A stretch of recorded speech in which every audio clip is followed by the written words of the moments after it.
Israel has ordered Palestinians to evacuate from Gaza's second largest city, Khan Younis. This comes as Israeli Prime Minister Benjamin Netanyahu said he wants to, quote, take control of the whole of the Strip.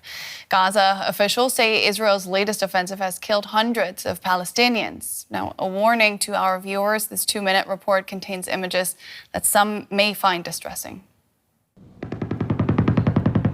Gunshots are fired from an Israeli helicopter over Gaza on Monday morning. While on the streets of Khan Younis below, trucks of people are rushed to overwhelmed hospitals. The Palestinian news agency says dozens of people have been killed since dawn.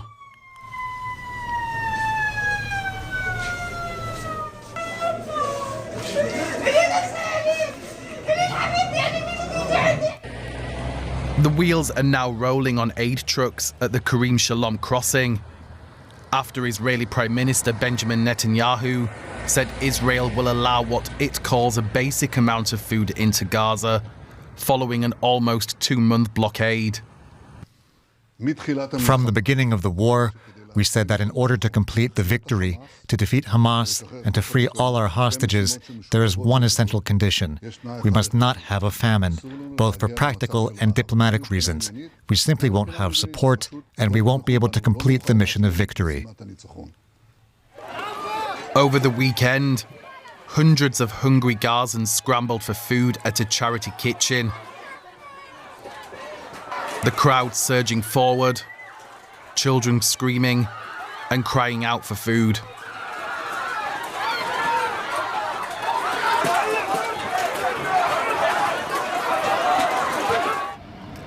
While just 15 kilometers away on Gaza's southern border, aid was waiting to be brought in, languishing in parked trucks. It has been a constant struggle to get the aid in and to get it to the people that need it. What we're seeing now on the ground in Gaza is the worst that we have seen. The situation for Palestinians in Gaza now is beyond atrocious. Children are being killed by bombs, they're being starved. As staff at this hospital warehouse in Khan Younis attempt to deal with the aftermath of Israeli strikes, the population of Gaza's second largest city has now been told, once again, that they must evacuate immediately. And I can speak now to our senior international correspondent, Fanny Facsar, who is in Sderot for us. That's just 2 kilometers from the Gazan border. Fanny, fresh evacuation orders for Khan Younis and the south of the Gaza Strip as Israel extends its ground offensive. What is the latest you can tell us? Well, Israel's Prime Minister, Mr. Netanyahu, said again today that Israel wants to control all of Gaza. What that means is something we can literally see play out less than 2 miles here behind me. This is where Gaza Strip is. We hear almost a constant sound of artillery fire. We hear the sound of explosions and huge plumes of smoke. Just right over there, where there used to be infrastructure, but now you see much of northern Gaza flattened. When you mention Khan Younis and the evacuation over there, the big question is really where do people go to?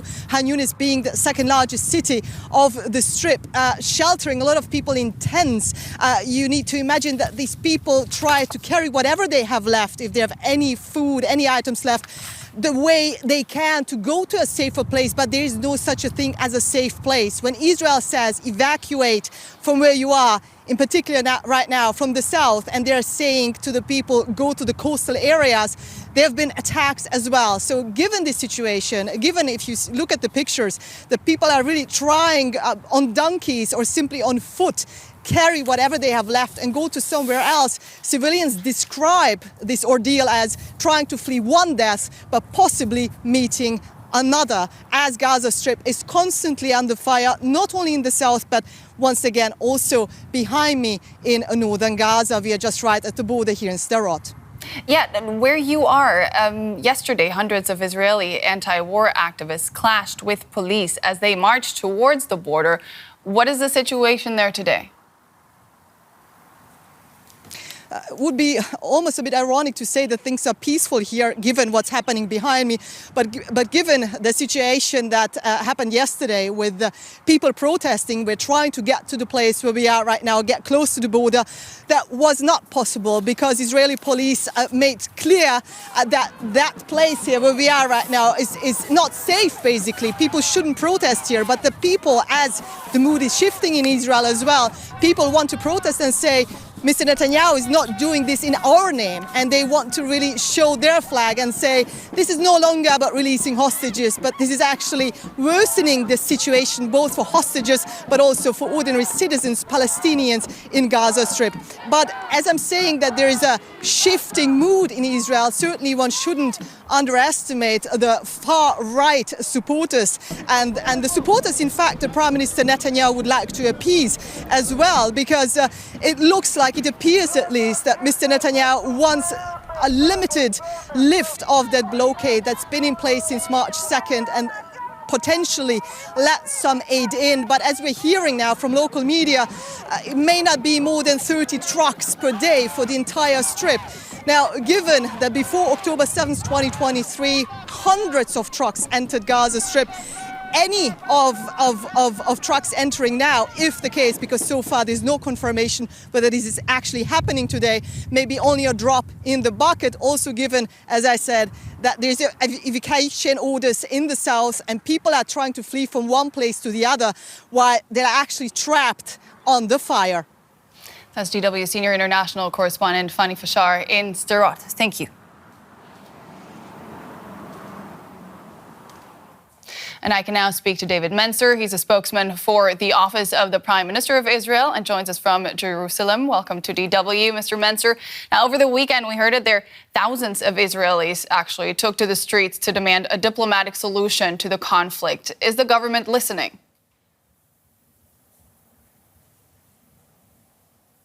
Israel's government, by nature, always listens to its people, but its mandate comes from its people. We have very, very clear war aims, which we take extremely seriously, and they are that this genocidal terrorist organization, which wishes to destroy this country, is not able to do that, and that we get all of our hostages home.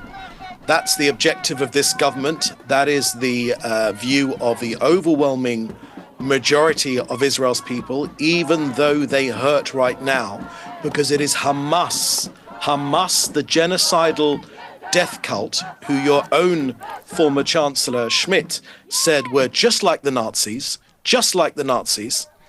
were trying to destroy this country. So the image you're giving, I think, is not quite correct. There is consensus in this country for the objectives of the government to get our people home, to get them released from Hamas captivity, and to ensure that Hamas can no longer be in power in Gaza. It is part of the picture, though. I do want to talk about the limited aid deliveries that are set to resume to enter Gaza. Now, after 11 weeks of fiercely defending the full blockade, why the change of mind now? Well, a new plan has been announced today. It's together with our US partners. We've been working hard. This is the point here, to get aid to the people of Gaza and not to Hamas. There's no one starving in Hamas. When we've arrested them or captured them or otherwise, they're very, very well fed, even overweight. So we want to feed the civilians and not the terrorists. No more can Hamas turn hunger into a weapon. No more, we won't let them. And if you allow me on this particular subject of humanitarian aid that goes to Hamas is not humanitarian. This genocidal death cult have been stealing aid intended for civilians in Gaza. This is a tragedy and a crime. Israel will not allow these terrorists to deprive civilians of aid. Allow me to jump in there, because we did talk to representatives both of UNICEF and UNOCHA today, and they say they do have working mechanisms in place to avoid large-scale diversions of goods, and that they actually have no evidence of that happening. So where is the evidence of the situation that you are pointing towards? I wonder if you've listened to our hostages and the things that they've said. Maybe you have selective hearing over there in Germany, but we've heard what our hostages said. And they said that their hostage takers, the Hamas terrorists, took all the aid. They could see it all around them. They could see them carrying the boxes with the UN logos.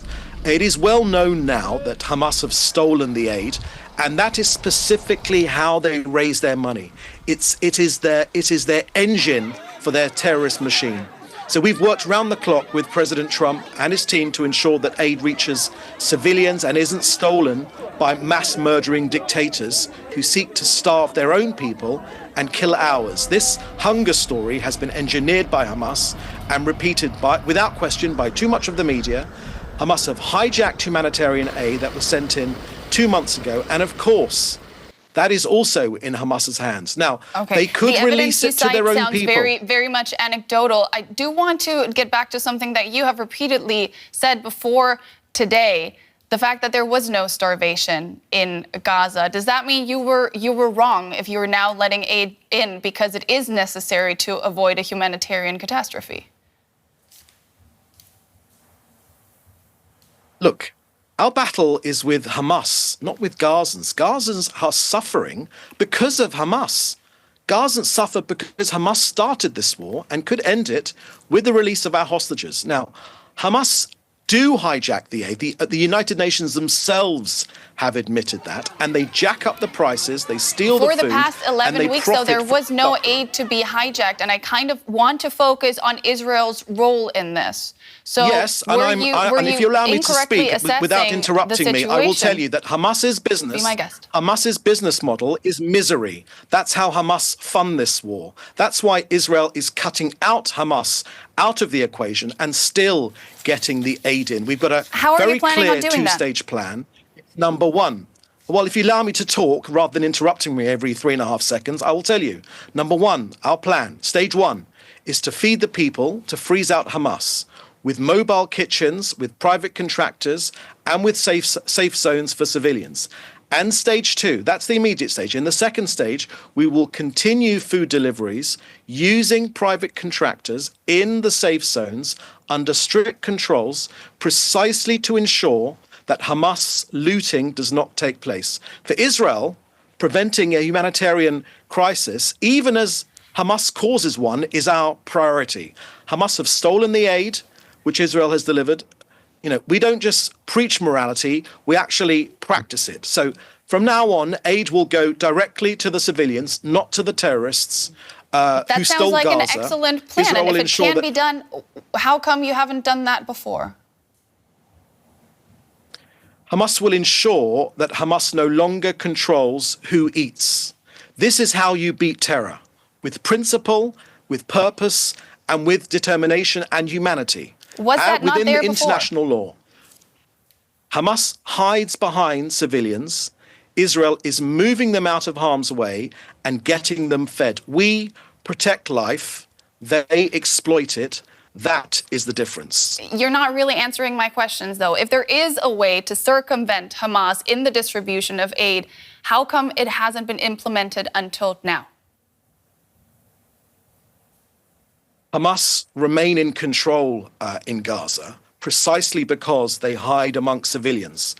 I've told you what our plan is, to move civilians out of harm's way with careful screening to make sure that the people, the Gazan civilians that go into safe zones are not Hamas terrorists. Once we have separated the population from the Hamas terrorist organization, then we can focus on getting food to the people and finishing off this genocidal death cult. Now, Germany wouldn't live for more than 5 minutes next to a genocidal death cult determined to destroy Germany.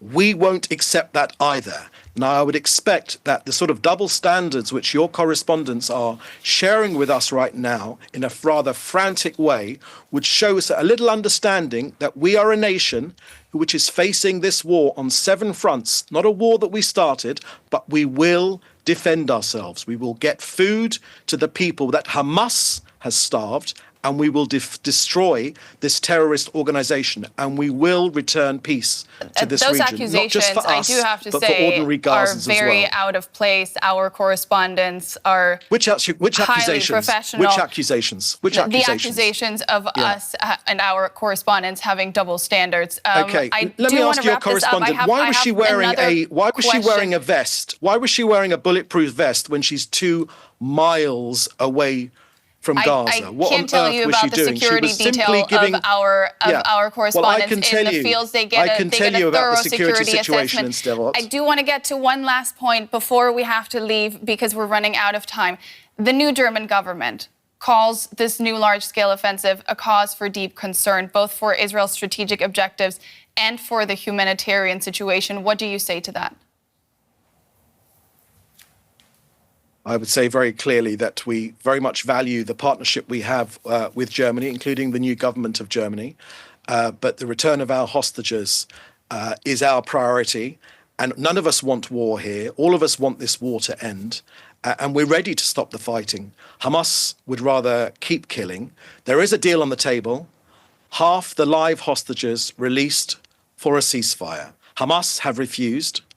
Only a bloodthirsty death cult like Hamas can choose to stop the suffering so far. They refuse.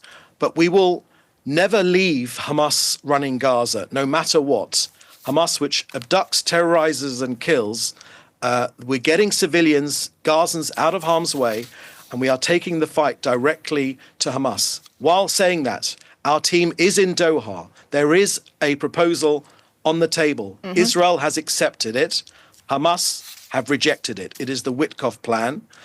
It is, and I've stated what it is the return of 10 live hostages, which will lead to a cessation of violence. That's what we want. We've agreed to it. Hamas would do well to accept it. We'll have to leave it there. That was David Mencer, spokesman for the Office of the Prime Minister of Israel. Thanks for your time. Thank you. Let's pick this up with Christian Katzer, who's General Director of Doctors Without Borders Germany. He joins us from Berlin. Welcome to DW, Doctor. Israel now saying it will allow a limited amount of aid into Gaza. Do you know if that's begun yet?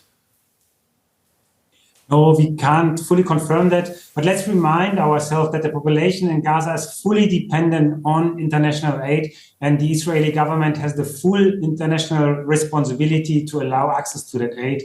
And that aid really has to come. Since March 2nd, we have not been able to import medication or drugs into the Gaza Strip, and our supplies are dwindling. And with the reoccurring evacuation orders, we are potentially losing access to some of our stocks. So the pressure of the countries supporting the Israeli government have to maintain high in order to allow life-saving aid to the people in Gaza. All right, that's something that I guess lots of us hadn't have thought about. If you are telling people in an area to evacuate, everybody goes and the aid stays where it is that right? Absolutely. So what we've also seen from previous evacuation orders, that people and also hospital staff, our staff, have been given very little time to evacuate. There's hardly enough time to take your own belongings. People have to leave behind what they have. We hardly have time, often not possible to also evacuate patients. As in any hospital, there is very critical wounded patients, and they can't be just put on a flatbed truck and moved somewhere. For 2 reasons. One, it's very dangerous to their life, and such an evacuation would also need, here in Berlin, for instance, quite sophisticated material. And secondly, there is no real functioning hospital anywhere in Gaza. So where to bring those patients and where to bring those supplies? So the whole thing is really a bit abstruse and is clearly under the responsibility of the authorities of Israel to allow for access now and to ensure that life-saving medical aid can be delivered at a decent level. I wonder what your thoughts are on this proposal from Israel about using American contractors to distribute aid which Israel would control. Can you see that working? Overall, I'm very concerned about that for 2 reasons. There is a lot of international humanitarian organizations in Gaza or who are able to implement now. There's a distribution system to the UN. There's the trucks. You have shown it in your pictures also before on the other side of the Gaza Strip, ready to come in. So there is a system that is functioning. Why not to use this? And secondly, from what I understand from the plans, it's somewhere in the future and the Gazans need support today. And the second is that some of those distribution points I've learned so far are in particular parts of the Gaza Strip. And what then happens to people who can't get there, elderly, wounded people? Will they be excluded from aid? So there is more questions than answers to that. And I would definitely argue that the existing humanitarian mechanism is able to deliver this aid to Gaza if allowed entry into the Gaza Strip of those goods. Let me put to you the Israeli response to one of your questions. You said, why not use the current system? Israel has been saying that the current system doesn't work because Hamas is stealing aid. What would your response to that be? We don't have any evidence of claims linked to Hamas diverting aid, and we can guarantee that the supplies we've managed to bring in, for instance, the time when there were ceasefires, had been going to the population. We have full control of access to this. We have lost stocks due to bombardments, but we can fully guarantee that stocks which come in through our system are going to the population of Gaza, are going to the hospitals. So you've described a health system that is in a terrible state. So when the patients eventually are evacuated out of Khan Younis to wherever, they're going to another, presumably, half-destroyed hospital, and you get there and do what? Yeah, so the point is that actually there is no proper way to evacuate. We would have to discharge many people. What we've seen also over the last days is that we treat people for their wounds and then send them back into very unsafe environments just to them to come back with new wounds. And something my colleagues told me recently is that during recent airstrikes in the last days, we were preparing for mass influx as we do in those circumstances, and people haven't come. And we only had to learn later that actually the bombs used by the Israelis had been so powerful that it left hardly any survivors. So we're going to have to leave it there, Dr. Katzer. Thank you so much for talking us through that. Katzer from Doctors Without Borders Germany. Thank you so much.